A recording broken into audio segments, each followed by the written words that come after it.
자, 그럼 말이죠. 이제 다섯 번째 키워드 보도록 할 텐데, 이겁니다.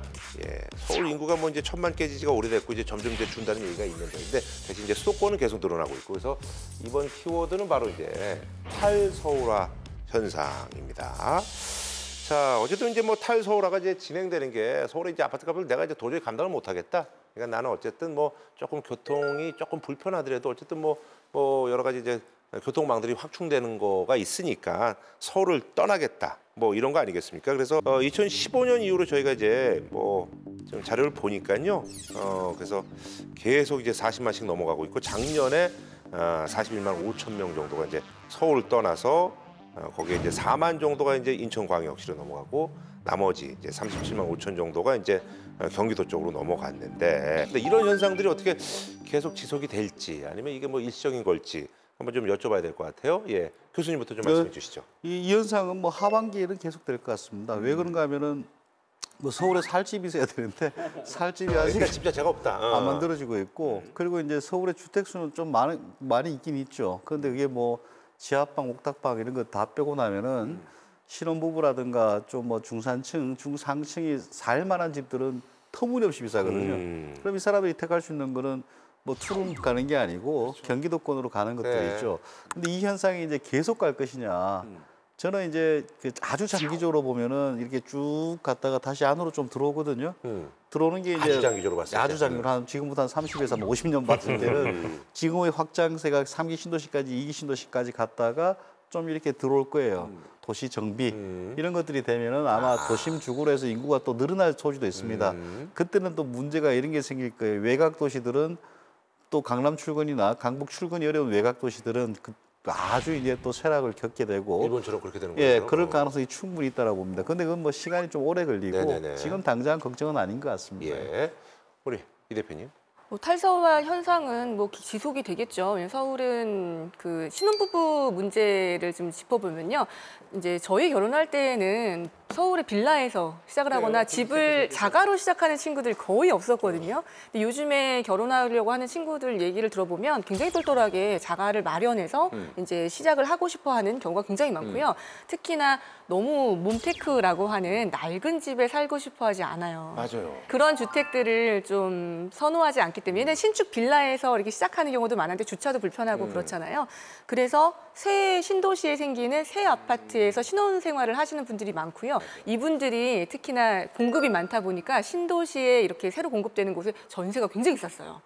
저렴한 가격에 이제 새 집에서 시작을 했기 때문에 그게 주거를 다운그레이드 할 수가 없어요. 맞아요. 결혼 생활을 시작한 이 신혼부부들의 그런 선호도 신축이 굉장히 눈높이가 높아요. 예, 어려울 것 같습니다. 네, 그러니까 탈서울화는 이제 뭐 진행이 계속 될 것이다라는 네. 그런 말씀이신 것 같고요. 예, 자, 두 분. 저도 약간 그 비슷한데요. 작년에 이제 임대차 3법이 정책 자체의 목적은 되게 좋거든요. 오래 살 수 있게 한다는 건 좋은데 시점은 좀 잘못됐다고 보고요. 다만 이거에 좀 안 좋았던 측면이 두 가지 개념인데요. 하나가 이제 부동산에서 구조공실률이라는 게 있어요. 그러니까 집주인이 자기가 받을 수 있는 임대료가 딱 있으면 그 밑에는 임대를 안 해요. 예, 그러니까 구조공실률이 갑자기 생긴 거예요. 그러니까 이제 그러면서 이제 임대료 전세가 오르니까 그 관점에서 이제 그러니까 집을 구하려는 사람들이 어떤 선택을 해야 되는데 네. 이 사람들이 그 전세 가격으로 이제 아예 매매 시장으로 간 거예요. 그게 우리가 테니어 초이스라고 하거든요. 네네네. 근데 서울 안에 그만큼의 물량이 없으니까 이제 빠진 거예요. 그래서 서울 근교의 김포 같은 경우에 사실은 작년 초중반까지 그렇게 가격이 많이 오르지 않았어요. 맞아요. 사실은. 예. 근데 이게 작년 3분기부터 완전히 터닝 포인트가 돼서 쭉 오르기 시작을 했거든요. 근데 이게 보면 이제 서울의 경우에 어떤 문제냐면 제가 데이터를 좀 봤는데요. 6억 이하 가격대 아파트 거래량이 2016년 말엔 70%였어요. 70% 넘었는데 네네. 작년 말에 29%가 돼요. 엄청나게 그 6억 이하로 살 수 있는 물량 자체가 적어져요. 네네. 거래량 기준으로. 그리고 약간 좀 그냥 좀 우스갯소리인데 우스개는 아닙니다만 좀 재미있는 데이터인데요. 그 노도성 같은 경우에 그 어떻게 보면은 좀 많은 서민들 아파트가 많은 지역이잖아요. 15억 이상 아파트 거래량을 봤을 때 2006년부터 2021년 1분기까지 한 25만 채가 거래가 됐어요. 네네. 데이터상으로 국토부. 근데 15억 이상 거래됐던 게 8건이에요. 그게 작년 말하고 올해 1분기에 7건이 생겼어요. 그러니까 이게 전반적인 아파트 가격대가 다 올라갔어요, 서울에. 네. 만약 그렇다고 한다면 말씀하신 것처럼 신혼 세대가 사실 아파트 세대거든요. 네. 왜냐면은 베이비 부모 세대인 아빠랑 같이 부모님이랑 같이 아파트에 산 세대예요. 맞아요. 이 친구들 얘기해 보면 자기들 아파트 세대이기 때문에 아파트에 살고 싶어 해요. 다세대 빌라가 아니고. 그러면 이 친구들이 서울에서 과연 6억 이하가 지금 벌써 이렇게 줄어버리는데 여기서 살 수 있을까에 대한 문제. 따라서 지금 인구 구조학적으로 봤을 때 그리고 개인의 선호를 밖으로 나가는 거는 아마 어느 정도는 당분간은 일어날 가능성이 높습니다. 네. 자, 김 대표님. 아, 네. 이제 단기적으로 봤을 때는 이제 서울의 집값이 사실은 너무 비싸졌습니다. 맞아요. 그리고 서울은 이제 올해랑 내년까지는 공급이 굉장히 작거든요. 근데 이제 상대적으로 이제 경기도나 특히나 인천 같은 경우는 내년부터 이제 엄청난 이제 입주 폭탄이 시작이 되는데 그리고 이제 지금은 이제 교통망으로 다 이렇게 계속 연결이 되고 있잖아요. 그렇기 때문에 어떤 서울의 탈가속화는 저는 계속 지속이 될 거라고 보고 있고 그리고 또 부동산 시장에 그동안 많은 영향을 미쳤던 학군 이것도 이제 코로나로 인해서 아예 뭐 학교를 가지 않고 다 온라인으로 하다 보니까 이제 교육도 온라인이 대세가 될 수밖에 없을 거예요. 그리고 교육이 온라인 된다면 굳이 내가 좋은 학군도 필요 없는 거고 이제 모든 게 다 온라인화가 될 거기 때문에 그렇다면 사람들이 어떤 주거 형태를 선호를 하게 될 거냐. 예, 그래서 이제는 어떤 일과 주거가 이게 같이 가는 게 아니라 완전 분리가 되는. 예, 그런 세상이 점점점 오게 될 거고요. 이런 부분들로 인해서 어떤 중장기적인 이런 메가 트렌드는 계속 이제 이 서울이 될 거라고 보고 있습니다. 그래요. 자, 그런 말이죠. 이제 탈서울족들이 그래도 아까도 뭐 김포 얘기도 나오고 그랬는데 야, 여기 한번 좀 주목해 봐야 된다. 라고 이제 하는 곳이 어디 있을지 뭐 칠판에다 좀 이번에도 뭐 칠판 한번 좀 이용을 해볼까요? 그럼 예, 그렇게 해서 한 군데 이제 혹은 뭐 몇 군데 있으면 좀 적어주시고 이유 간단하게 한번 저희가 들어보도록 하겠습니다. 예, 탈서울족들 예, 여기 주목해 보세요. 예, 이제 3기 신도시를 기다리시는 분들은 전세 고민 있으실 겁니다. 그러신 분들이 전세가 많을 곳들이 일단 가격이 맞으면 저는 과천은 물량이 비싸긴 끝나기 비싼데. 전에 그래도 아직은 공급이 되고 있어서 덜 오른 상태이라고 저는 판단을 하고 과천. 있고요. 그다음 이제 성남도 성남 구도심에 이제 재개발들이 다 맞아요, 입주를 구도심. 크게 대량으로 합니다. 그다음에 성남에 또 대장지구라고 판교 밑에 대대적인 입주를 하고 있고요. 수원도 이제 큰 입주 재개발들 입주가 굉장히 대량으로 2년 연속으로 있고요. 그다음에 7호선이 개통되는 부평에 이제 새 아파트 공급이 대량되고 부평, 있습니다. 예. 7호선이 개통이 됐어요. 그다음에 가산 신도시도 이제 8호선이 개통이 되기 때문에 이런 데들은 조금 눈여겨 보셔도 좋은 지역 같습니다. 예. 탈서울족들이 눈여겨볼 도시 저거 지역. 계속 둘둘 이렇게 저는 성남을 성남. 했습니다. 뭐 우리 이 대표님도 찍으셨지만은 그 다른 이유를 하면은 성남 같은 경우에는 기본적으로 강남하고 가깝습니다. 그렇죠. 그게 또 중요하고 조금 더 저는 중시하는 것은 판교 테크노밸리입니다.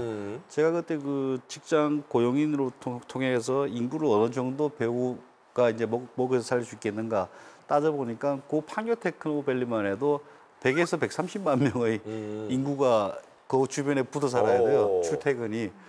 광교가 잘 되는 건 뭐 뛰어난 것도 있겠지만 판교 때문에 잘 되는 측면도 있거든요. 그래서 아직 그 판교 테크노밸리가 완성은 안 됐습니다. 이쪽에 고용이 계속 축적될 것이고 강남 가깝다는 매력하고 이런 고용에 대한 압력. 그래서 지금 그 성남 가는 길 보시면 제일 막히는 길이 어딘가 하면은 광주에서 성남 가는 길입니다. 서울에서 가는 길이 아니고. 그 왜 그러냐 물어보니까 IT 기업들이 다 왔는데 성남에는 차마 못 삽니다. 비싸서.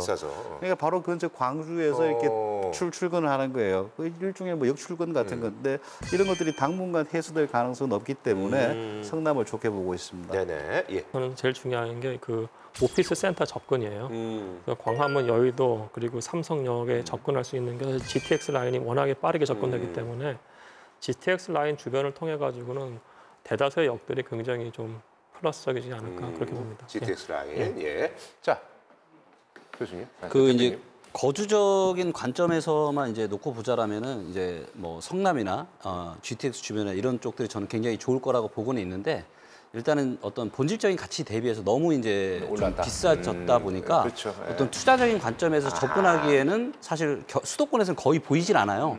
그나마 이제 딱 한 두 군데 정도 이제 말씀을 드리자라면 이제 평택과 안성은 그러니까 특히나 이제 평택의 이제 고덕 신도시 같은 경우는 일자리 데이터를 보게 되면 지금 최근 몇 년 동안 전국에서 가장 많이 일자리가 증가한 지역 중에 하나가 이제 고덕이에요. 그래서 일자리가 굉장히 많이 증가를 하고 있고 아직은 가격이 작년 초중반 이후로 올라오긴 했지만 여전히 아직은 허리 네네네. 밑이라고 보고 있고요. 이제 어떤 투자 관점까지 접근을 한다라면은 이제 평택과 안성 정도가 손을 좀 꼽을 수 있을 것 같습니다. 알겠습니다. 평택 안성 말씀해 주신 것 네. 같아요. 자, 그럼 말이죠. 6번째 키워드 보도록 할 텐데, 예. 4차 국가 철도망 계획 발표인데 이것 때문에 아주 뭐 시비가 엇갈려서 뭐 여기에 이제 포함된 지역은 뭐 집값이 뭐 하루 뭐 자고 났든 뭐 몇 억이 올랐다 뭐 이런 얘기들이 있는데, 자, 어쨌든 4차 국가 철도망 계획 확정이 이제 고시가 됐습니다. 그 후에 이제 여러 가지 이제 그 최대 수혜 지역이 이제 여기저기 이제 발표가 되고 있는데, 뭐 각자 좀 최대 수혜 지역 뭐 좀 말씀해 주신다면. 예. 이 최대 수혜지는 일단 핵심지로 빨리 갈 수 있는 곳이어서요. 원픽은 고양시이고요. 네, 투픽은 하남시입니다. 아하, 원픽, 고양. 그 이제 킨텍스 있는데 거기 말씀하시는 거죠? 예, 고양시 같은 경우는 서울 시내로 들어올 때 시간이 많이 걸렸는데요. 이게 이제 확정만 되면 시간이 21분으로 단축이 된답니다. 그렇고 또 하남시 같은 경우는 강남으로 연결되는 네네네네. 노선으로 연장되기 때문에 네. 기대가 됩니다. 네, 신 교수님.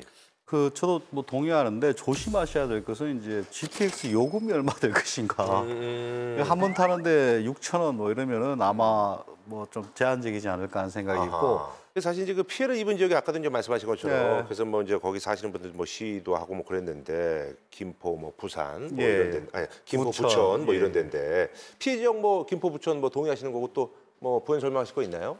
국가 철도망 계획이잖아요. 네네. 그러면 이제 사실 수도권뿐만 아니라 딴 데도 좀 이렇게 나왔더라고요. 네네네. 어떻게 보면 수도권의 확장이 될 가능성이 높다고 봐요. 예를 들어서 지금 제가 바라보는 쪽은 이제 서해안 쪽이 굉장히 서울하고 근접해지기 시작을 합니다. 그래서 홍성 같은 경우에 2시간 20분이 48분으로 짧아져요. 예, 그러면 이게 수도권에 확장될 가능성이 높고요.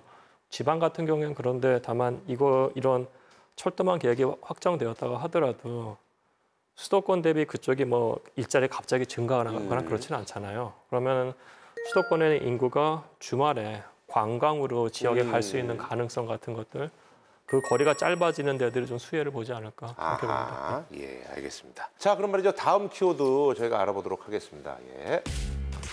예. 자, 2021년 하반기 부동산 전망 키워드 이제 7번째인데요. 바로 이겁니다. 예. 자, 무주택자 대출 규제 완화인데 정부가 이제 주택 없는 분들에게 이제 대출 규제를 좀 완화하겠다라고 발표를 했습니다. 이와 관련해서 이제 부동산에 미치는 영향, 뭐 그리고 또 이 대책에 과연 실효성이 있는 것인지에 대해서도 한번 저희가 얘기를 좀 나눠보도록 할 텐데 이게 이제 부동산에도 얼마나 이제 영향을 끼칠지 교수님 좀 부탁드리겠습니다. 저는 별 영향은 없을 것 같습니다. 아하, 예. 항상 그런 게 사실 대출 규제라는 것들이 대출 규제를 하면 할수록 서민을 괴롭히는 정책이에요. 이 사람들한테 아주 소수의 사람들한테 그 혜택을 풀어주는 거예요. 그래서 적어도 이제 한 6억 정도의 집을 살 때 뭐 그 정도가 되는데 그 사람들 시장에서는 약간의 수요 증가 효과가 있겠지만은 한 가지 또 허들이 있습니다.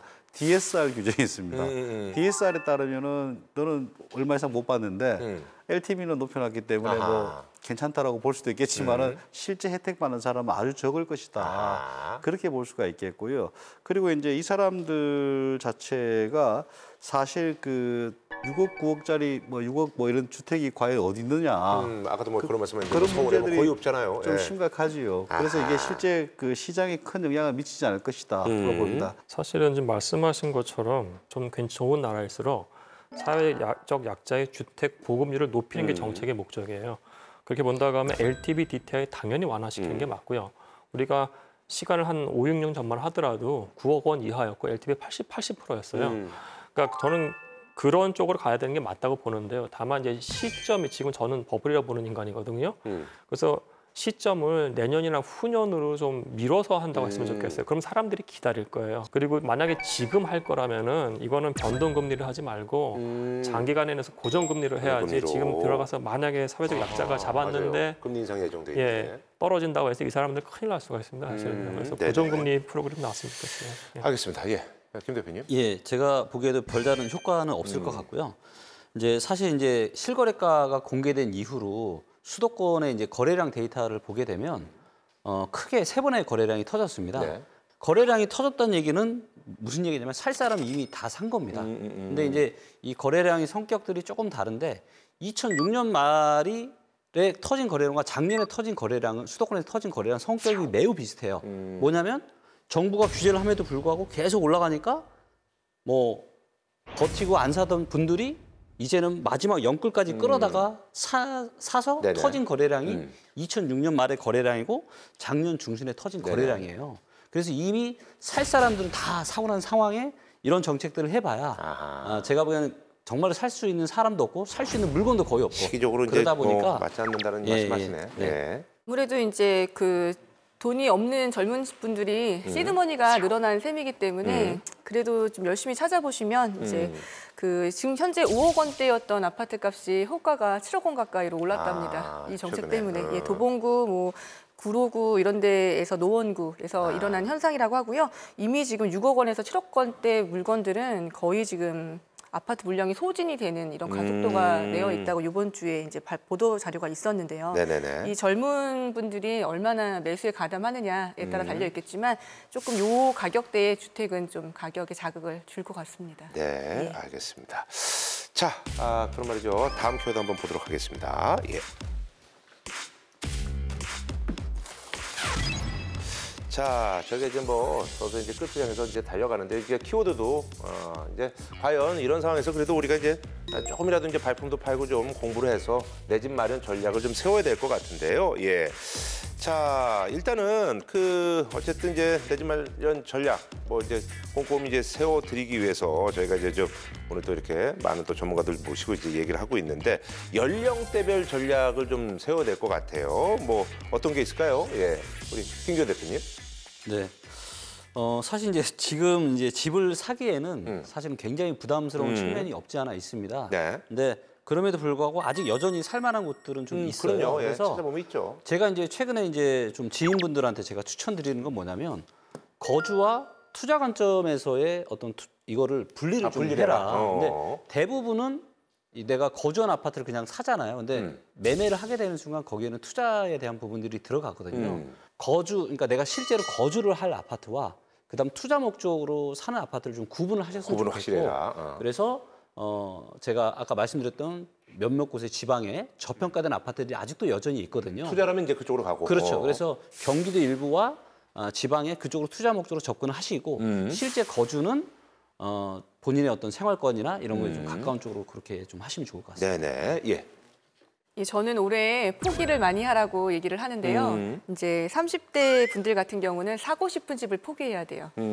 가격에 맞춰서 이제 징검다리 전략으로 자산을 불려가는 방식으로 좀 하시고요. 40대라면 살 집을 포기하셔야 돼요.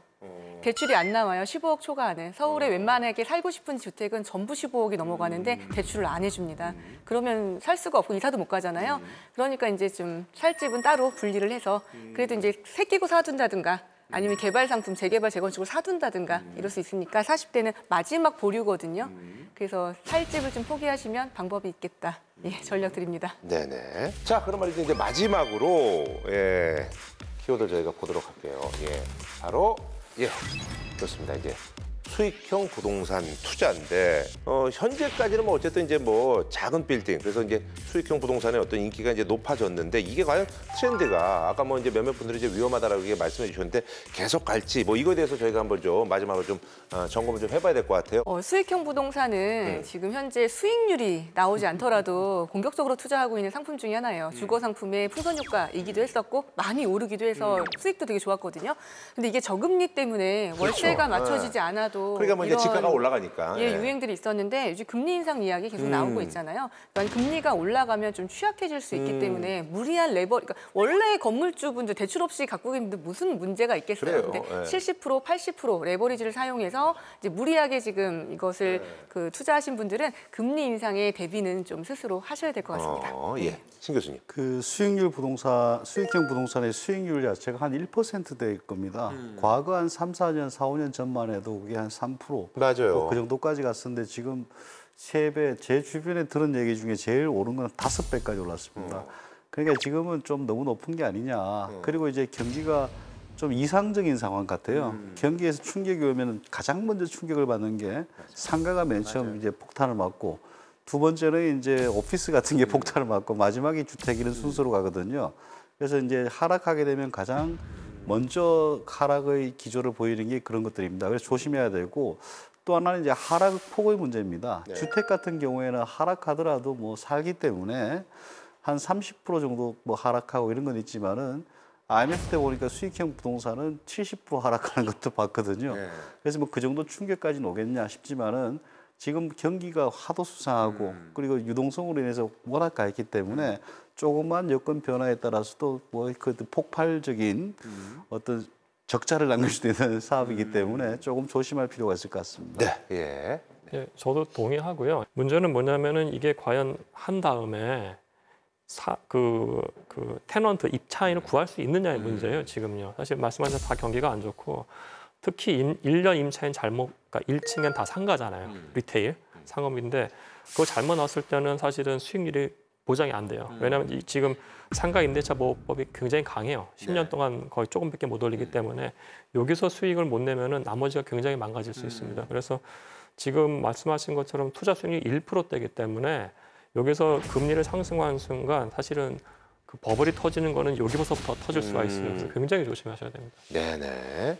네. 저 역시도 이제 사업용 부동산은 거의 이제 버블의 끝까지 왔다라고 판단을 하고 있고요. 이제 작년에 코로나 이후에 이제 코인 시장, 주식 시장, 또 아파트 시장이 계속 맞아요. 상승을 하면서 보면 이제 꽤 큰 돈을 이렇게 가지신 분들이 좀 계셨고 그런 분들이 다들 이제 돈을 어느 정도 이상 사이즈로 벌게 되면 다들 내 건물 하나씩은 그래요, 갖고 싶어 맞아요. 하잖아요. 네.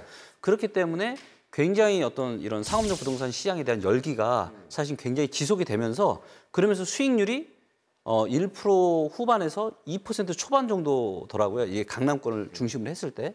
그렇다는 얘기는 뭐 관리비용 빼고 뭐 세금 내고 차 태고 포 떼면 남는 게 남는 거 없는 없죠. 거죠. 네. 근데 그동안 가격이 계속 올라왔으니까 그런 기대감으로 이렇게 돼 있는 상황인데 그 뒤에는 엄청난 이제 기업 부채, 가계 부채 그리고 금리 인상을 지금 눈앞에 두고 있잖아요. 그렇기 때문에 상업용 부동산에 대한 어떤 의사결정을 하시는 분들이 굉장히 지금부터는 보수적인 관점에서 보시는 게 중요할 것 같습니다. 네. 알겠습니다. 자, 이렇게 해서 이제 2021년 하반기 부동산 전망 저희가 이제 무려 이제 9개에 걸친 그 키워드로 저희가 이제 알아봤는데요. 그래서 이제 저희가 이 시간 좀 정리를 해야 될 것 같고 사실 이제 뭐 코로나 이제 뭐 백신이 사실 이제 뭐 지금 30% 가까이 이제 뭐 이제 접종이 이제 된 상황이어서 이제 뭐 종식에 대한 어떤 그 기대감도 있습니다만 또 이제 변이 바이러스에 대한 또 얘기들이 또 있어가지고 야 이게 사실 진짜 예측이 좀 쉽지 않을 것 같긴 한데 어쨌든 이제 경제가 조금씩 이제 살아나고 있는 것 같긴 해요. 그래서 이 세계적인 어떤 그 경제 흐름 뭐 과연 좀 거시적으로 한국 부동산 시장이 어떤 영향이 있을지에 대해서 마무리로 좀 얘기를 듣고 그리고 나서 저희가 뭐 이 시간 또 정리를 좀 해볼까 합니다. 어떠세요? 예. 이제 다가올 금리 인상 이제 한은에서 얘기를 했어요. 그래서 10월에 정도에 한 번, 내년 초에 한 번 이렇게 있을 것 같은데요. 좀 스스로의 대비를 좀 하셨으면 좋겠고 내 스스로의 집마련- 대비라면 이제 좀 보수적으로 이제 접근하셔야 예, 돼요. 뭐 대출이 너무 많으시다면 이자를 감당할 수 있을까, 이자가 올라도 괜찮을까 좀 꼼꼼히 따져보시고 그다음에 이제 집을 사요 말아요가 가장 궁금하실 텐데 집은 이제 그 필요에 의하면 너무 또 소외감 느끼실 수 있으니까 어떠한 식으로든 자산 시장의 탑승을 반드시 하셨으면 좋겠다라는 게 지금이라도 예. 그 대신 이제 잘 골라야겠죠. 냉철하게. 놀래서 네. 사지 말고요. 냉철하게. 냉철하게 예. 자 교수님. 지금은 너무 세계적으로 돈을 풀어서 버틴 것 같습니다. 맞아요. 푼 돈은 어떻게든지 정리가 돼야 되고 그리고 부채로 지금 버텨왔는데 그 부채는 어떻게든지 정리가 될 겁니다. 그래서 정리되는 과정이 이제 곧 시작하지 않겠느냐. 그래서 징후 중에 하나는 이제 뭐 그 FRB 그쪽 의장이 간혹 뭐 금리 얘기도 아니고 테이퍼링에 대해서 온 것만 해도 나스닥 시장이 한 1.5% 하락하기도 하거든요. 아주 발작적으로 반응하고 있습니다. 그건 그만큼 두렵다는 거예요, 시장이.